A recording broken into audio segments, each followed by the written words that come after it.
many US households right now are on the verge of bankruptcy, and this could be a severe recession warning for the near future. So let's start by taking a look at what is happening right now with household debt. In Q4 of 2024, total American household debt exceeded $18 trillion for the first time in US history. $13 trillion of that was housing debt, which includes mortgages and things like home equity loans. Over $5 trillion of that is the rest of the debt combined. Now, one thing that you'll notice on this chart is that the last couple of quarters, the growth in housing debt has significantly slowed. Obviously, the reason for that is because people can't afford to buy homes right now. And the fact that people can't afford to buy homes right now is the thing that is keeping people from selling their homes, because that's the only place they can afford to live. But if we drill into the rest of the debt, we can see that student loan debt is still tracking much, much higher, now exceeding $1.61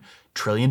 We can see credit card debt is tracking higher, now at $1.21 trillion, and auto loans are still increasing as well, sitting at a total of $1.66 trillion. Now, it's not really useful to just look at these debt numbers. You always have to ask compared to what, and when you're looking at debt, the most useful comparison is to look at income. This right here is a chart of real personal income over the last 60, 70 years or so, but we are looking at the growth rate of that income. So first, just some context as to what you're looking at here. First, they start with household income, and then they adjust it lower for inflation, and they are using CPI, so it's probably not adjusted quite enough for most people. And then after that, we look at the growth rate from year to year, what the percentage difference is in that real income. So obviously 2020 through about 2023 presented some massive volatility in this chart,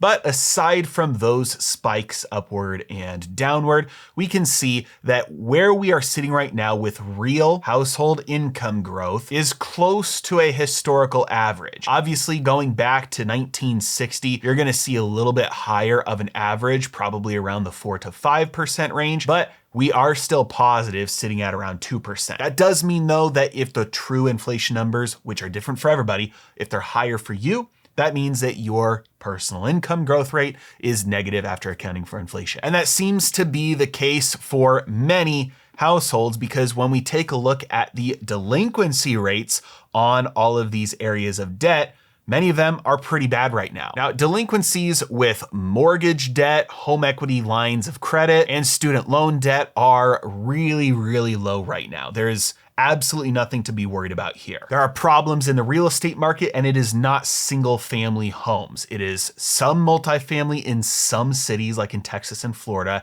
and largely commercial buildings, and even among commercial buildings, it's isolated among office space. Apart from that, there is really not much to worry about in the US housing market overall. But if you can see, if we look over to auto loans, the delinquency rate is getting pretty bad. It's only at 4.8% right now, but the direction is pretty bad. This thing is growing fairly rapidly. Looking at this next category, which is just titled Other, we can see that this one's getting pretty bad as well. This one is 9.2%. And this category is just gonna include all of the other types of personal debt that is not gonna be included in the other categories.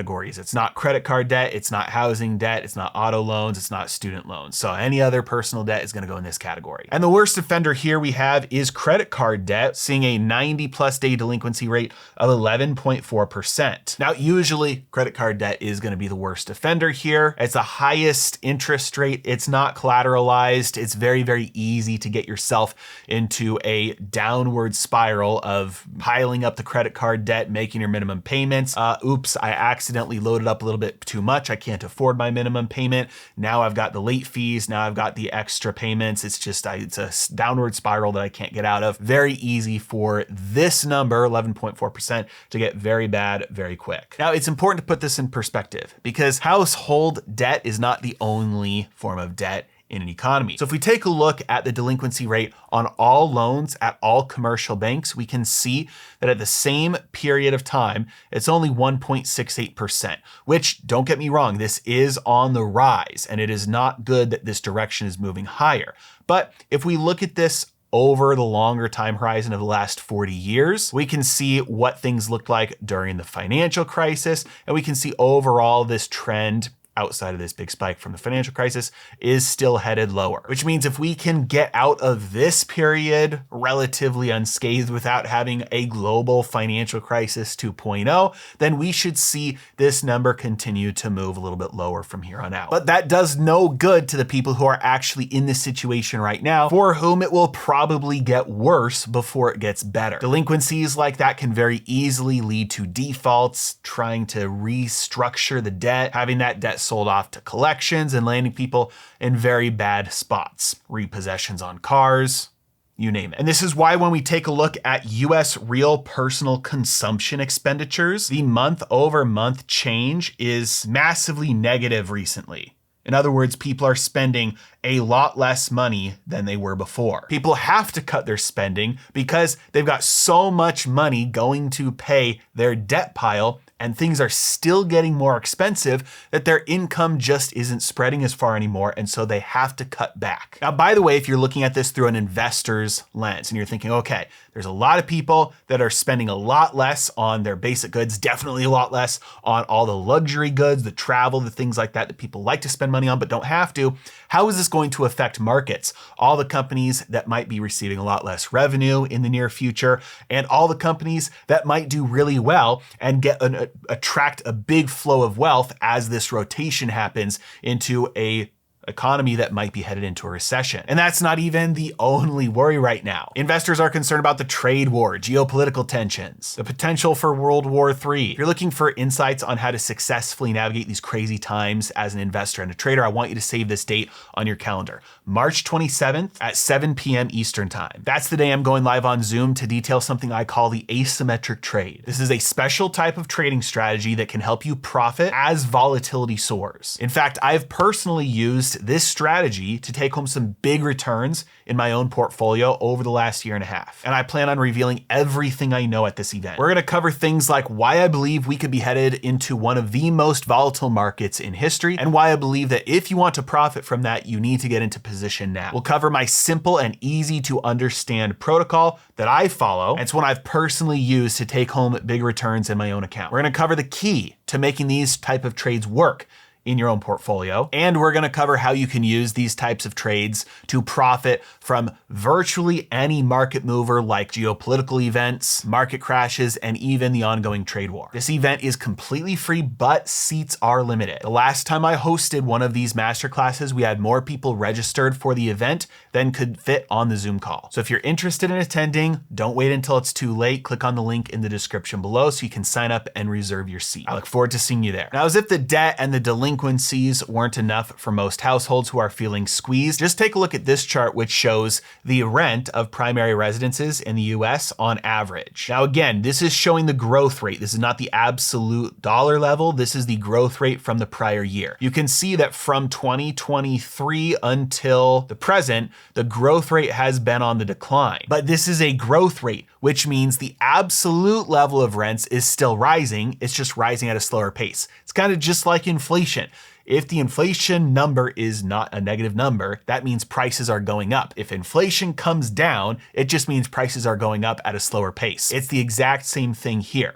So while the rate of growth for rent prices is slowing, rents are still going up. Now, considering the fact that most people who are financially strapped, who don't make enough to cover all the monthly expenses and are relying on debt to fill the gap, most of those people are also going to be the renters. This is one of the major reasons why. So if you are sitting there right now thinking, man, this is me. I am the one going through this right now. I don't make enough money to cover all my expenses per month. My debt pile is increasing every month. The bills are coming in and sometimes I just have to skip them. My delinquencies are rising. I'm starting to get notices that my debt is going to be sent to collections. I'm going to lose my house, my car. I don't know what to do. I'm going to give you a plan here, but you have to understand you have to make a change. No government policy, no DOGE, no spending cuts, no tax cuts are going to get you out of this situation. Nobody's coming to save you. You have to save yourself here. But the good news is you can if you just do the right actions. Step number one, you must focus on income first. You are going to do this one of two ways. Either get a job in sales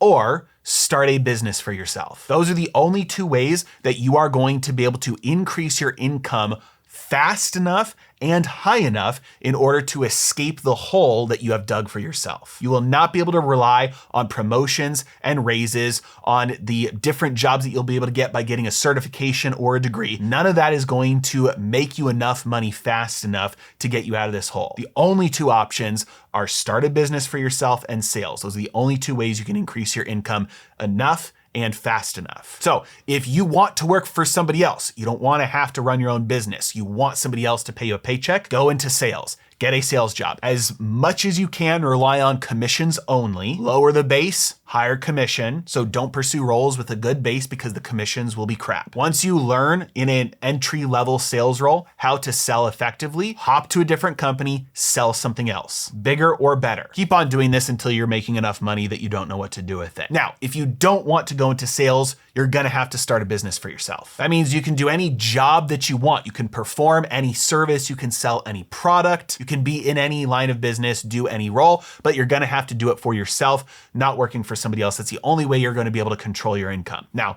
full disclosure, there will be some sales involved in this if you're starting a business, but your role won't be to sell somebody else's product. Step number 2, once you are making more money than you are currently making, put every cent extra that you make into paying off your debt. All of your debt other than your mortgage should go to zero. In today's day and age, with interest rates as high as they are, it does nobody any good to hold any debt other than your mortgage. Start with the highest interest debt first, which is for most people gonna be your credit cards. Destroy that as fast as possible, then move on to any other personal loans, then move on to auto loans and save your mortgage for last. Number 3, once you have gotten rid of all of your high interest debt, which is usually gonna be debt outside of mortgage, buy assets like your life depends on it. Stockpile Bitcoin, real estate, gold, and stocks. No matter how much money you make, do not upgrade your lifestyle. Don't buy a nicer car. Don't go on more vacations. Don't eat out more. Don't buy fancier clothes. Take every cent like your life depends on it. And now instead of getting out of debt, you're using that to stockpile assets, especially during hard times like this,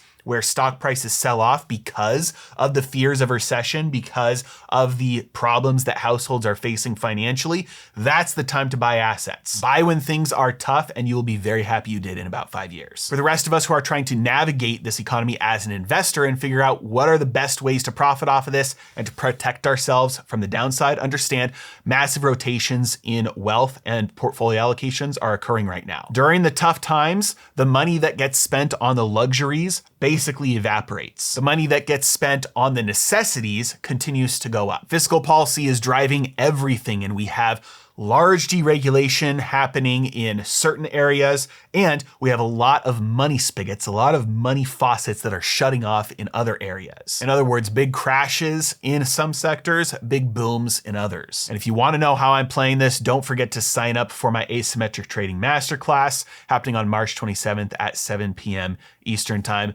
Link to register is in the description below. As always, thank you so much for watching. Have a great day.